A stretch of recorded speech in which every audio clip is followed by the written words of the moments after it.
नमस्कार, जय हिंद। दोस्तों, ये फोटो को आप देख रहे होंगे, लिखा हुआ है स्माइलिंग बुद्धा और how India successfully conducted first nuclear test in Pokhran.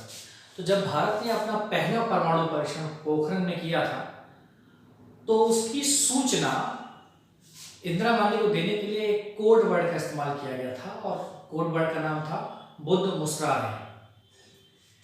अब इस मुहावरे का प्रयोग क्यों किया गया, आप जब तक सोचिए तब तक हम लोग यूक्रेन चलते हैं। ये इंदिरा गांधी हैं, ठीक है, ये वहां पर गई थी उस समय जब उनको सूचना दी गई।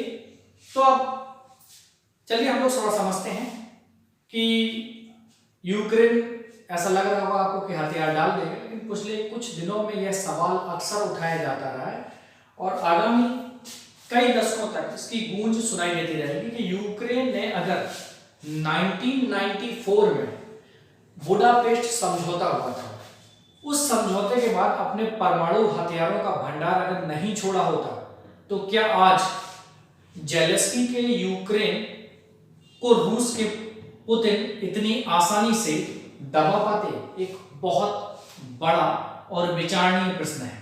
यूक्रेन ने अपने परमाणु हथियार इस शर्त पर छोड़े थे कि अमेरिका, यूरोप और रूस ने उसकी सुरक्षा की गारंटी ली थी। इनमें से एक ने तो उस पर हमला ही कर दिया है, मतलब रूस, और दूसरा यूरोप अपना जो मुंह छुपाने की जगह ढूंढ रहा है और सस्ते तेल से वंचित होने की आशंका से परेशान है, और तीसरा अमेरिका मासूम प्यार जताने के सिवा कुछ नहीं कर सकता।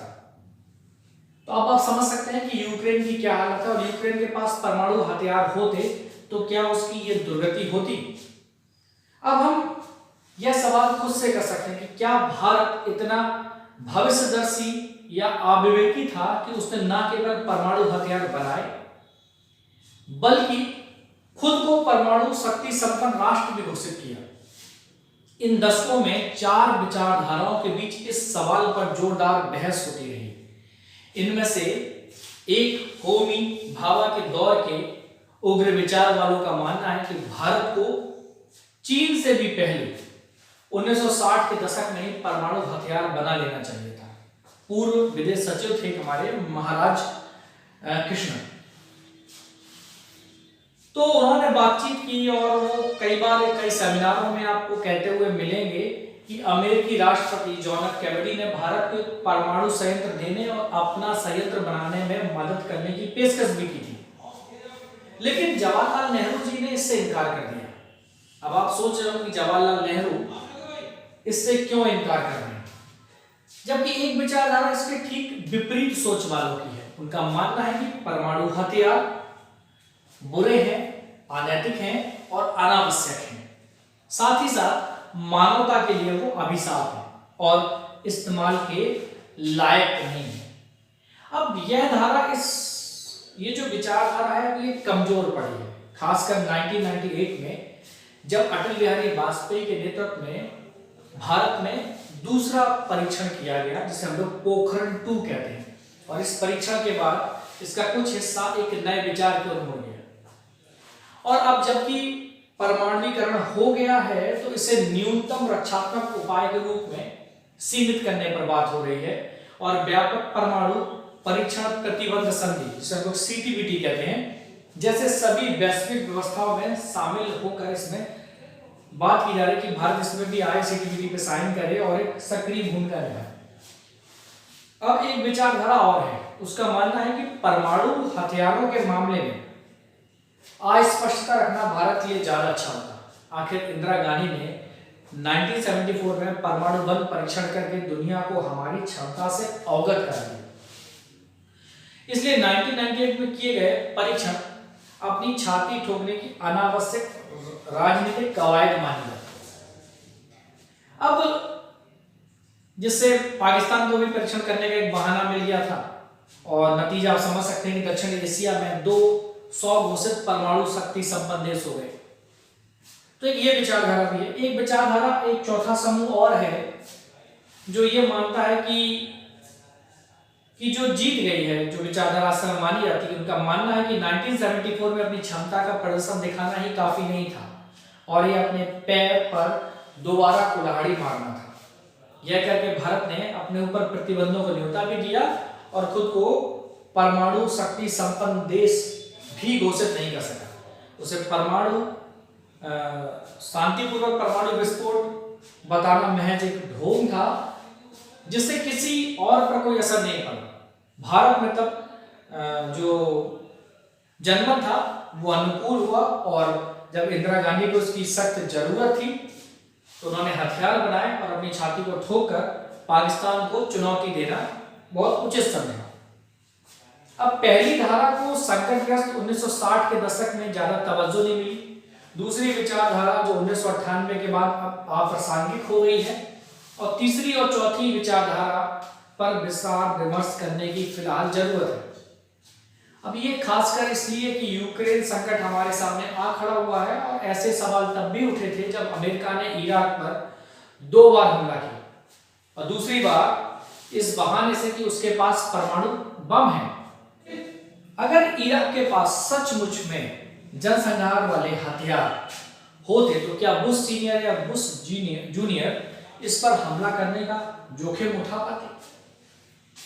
वैसे भी उसके पास उन हथियारों से वाशिंगटन तक वार करने के साधन नहीं थे, लेकिन हमले के जवाब में मध्य पूर्व में अमेरिका के किसी मित्र देश के खिलाफ तो परमाणु कार्रवाई करते या फिर उसकी धमकी भी दे सकते थे। अब यूक्रेन आज देखा जाए इसका एक मजबूत उदाहरण है।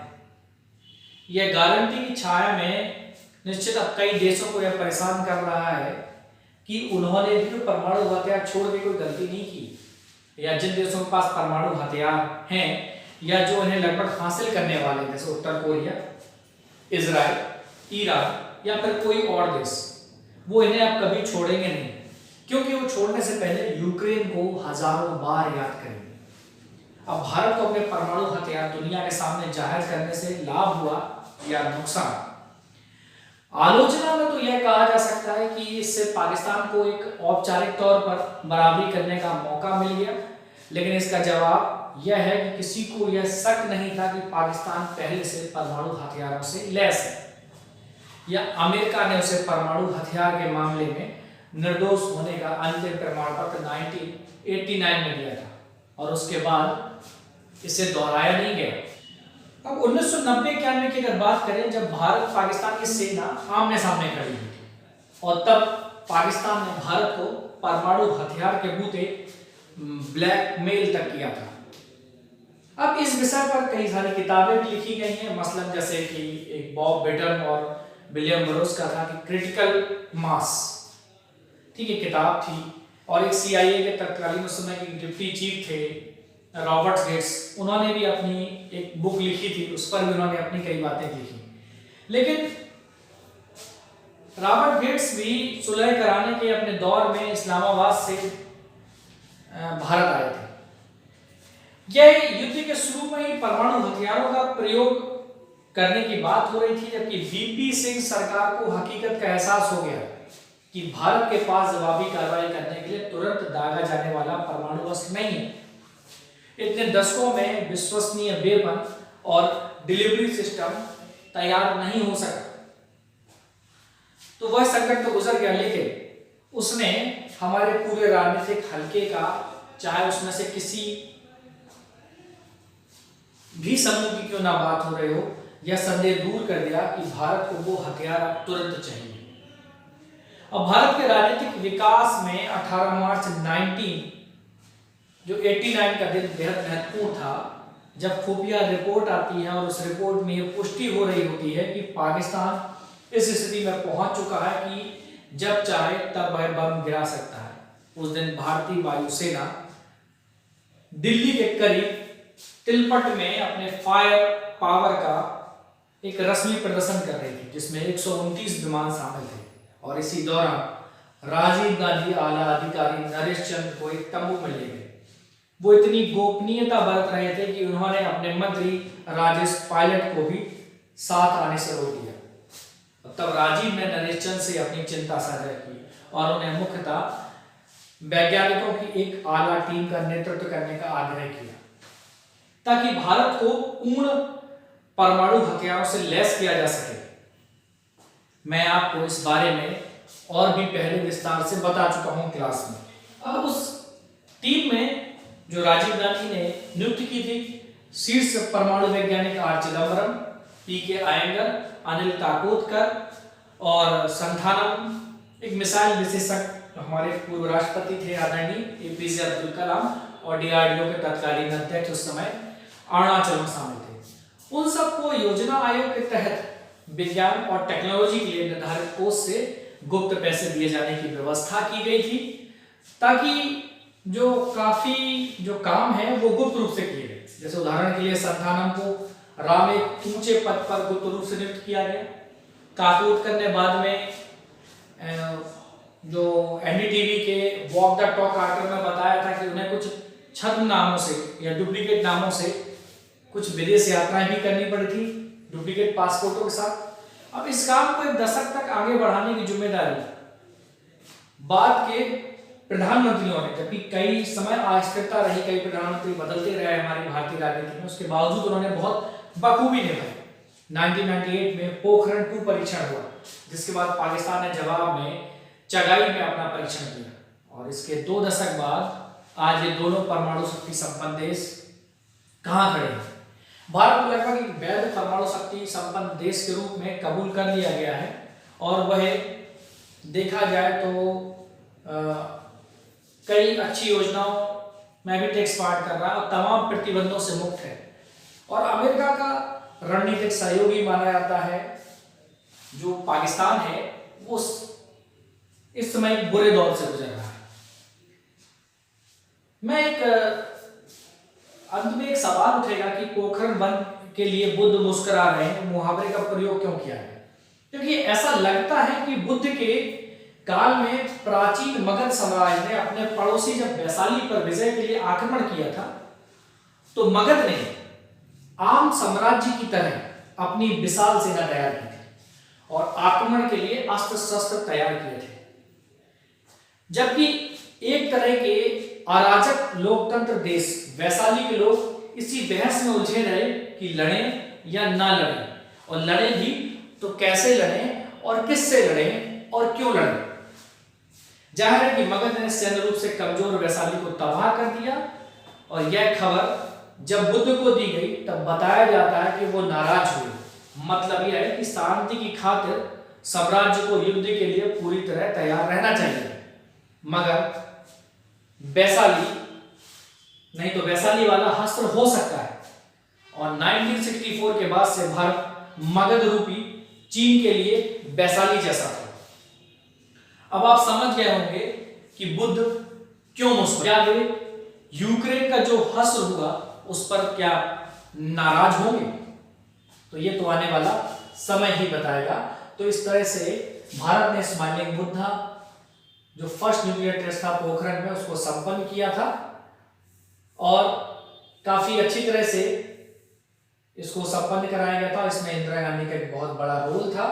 उसके बाद जो सेकेंड टेस्ट हुआ था पोखरण 2, जहां पर बुद्ध पुनः मुस्कुराए, जिसे ऑपरेशन शक्ति भी नाम दिया जाता है, तो इंदिरा गांधी और अटल बिहारी वाजपेयी को भारत के साथ साथ पूरी दुनिया भी अपने नीतिगत निर्णयों के मामले में बहुत सक्षम मानती है। तो अब आप समझ गए होंगे कि बुद्ध क्यों मुस्कुराए, स्माइलिंग बुद्धा या बुद्ध मुस्कुराए क्यों टाइटल दिया गया था पोखरण को। उम्मीद करते हैं ये वीडियो और ये नॉलेज आपको अच्छी लगेगी। जय हिंद।